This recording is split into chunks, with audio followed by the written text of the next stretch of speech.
Greg, you mentioned last night that you guys had a slower start or a start that you would like to get better at. What do you see as making that jump start in this second game? Well, yeah, we got off to a little bit of a slow start. I think it's to be expected for both teams, given how long it's been since anyone has played a game.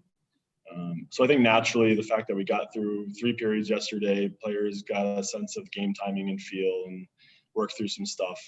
I expect both teams to have a much better start tonight. It got a little emotional there at the end, though. Over this 4 games, you would expect it will. Who will you rely on to drive some passion from that side of the game? There's a lot of guys that bring that element to our team. Clune, Gaudette, Agostino, Anderson, Robertson, Brooksy, Rubens. I mean, there's a lot of guys in our group that demand a lot of themselves and the team and bring emotion and physicality.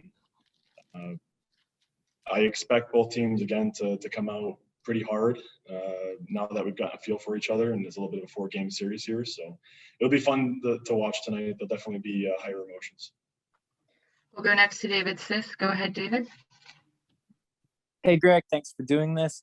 Just wanted to get your thoughts to see if any of the tryout players might get another start today. There were a couple Mississauga Steelheads and Kai Edmonds and James Hardy. Do you expect them to be able to play tonight? Yeah, we'll see. We've been talking through it as a staff. There's a possibility that one of them get in the lineup, but we're still working through some of those decisions.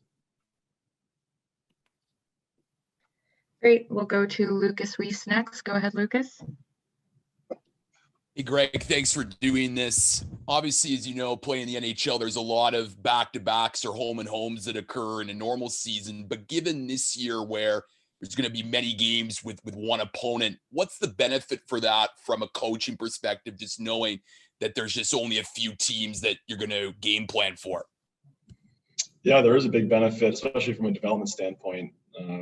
When you play 3-3s and it's a different opponent the whole weekend, and the amount of pre-scouting that you're spending time on and video and meetings, this setup really allows us to not only know our opponent from game to game really well, but frees up time for us to do more individual teaching, more video, and focus on ourselves as a group, and really make gains on our game and our team a little bit faster than I normally would. Great. Next up is Terry Koshan. Go ahead, Terry. Hey, Greg. Thanks for doing this. Just what's the key, do you think, for Robertson going forward here, and the amount of ice time he's going to get with you guys and the compact schedule? What's the key for him in trying to get back up with the Leafs?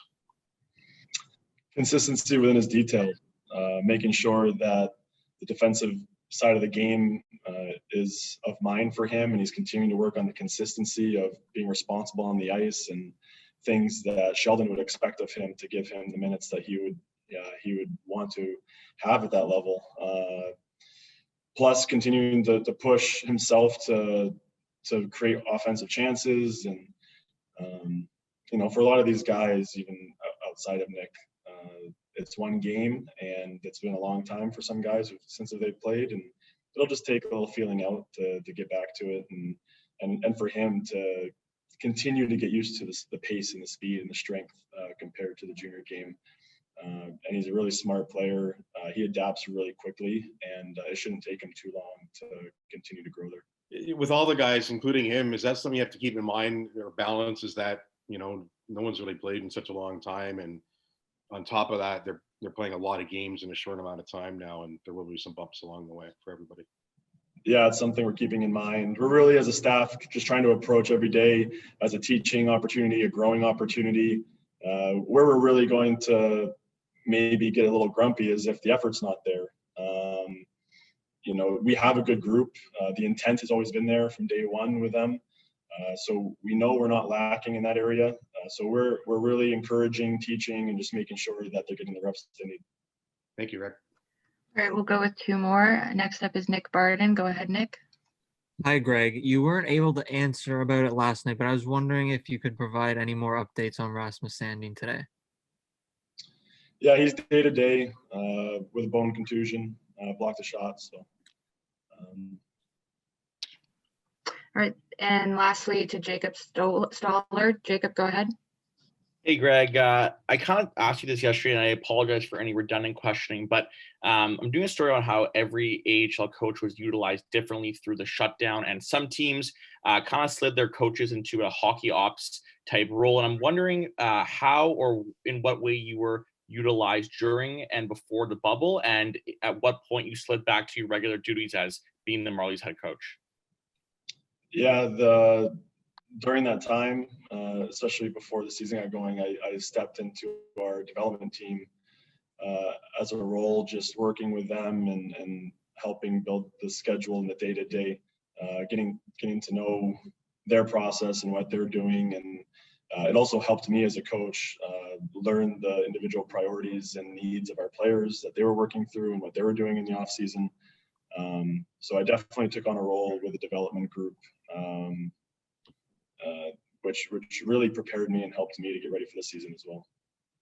And just one follow-up there, Greg. At what point, when you guys got the green light from the Ontario government that you guys could play this year and whatnot, did things kind of pivot for your staff to prepare for playing last night? Like, what went into that process of getting things together quickly? Yeah, it all happened pretty quick. As a staff, I mean, we've been preparing for a long time. In terms of knowing our schedule and finding out who we're playing, it was the same as the public when the schedule was released. So we quickly went and grabbed a couple games from the last 2 games of their season last year, with it being the same coaching staff and the same organization. We just tried to plan for probably very similar systems and details. But it's been a lot for all the staff and the coaches, where a lot of last minute preparation, but really proud of our team and our staff for, under the gun, really getting ready in a short amount of time and being prepared for last night.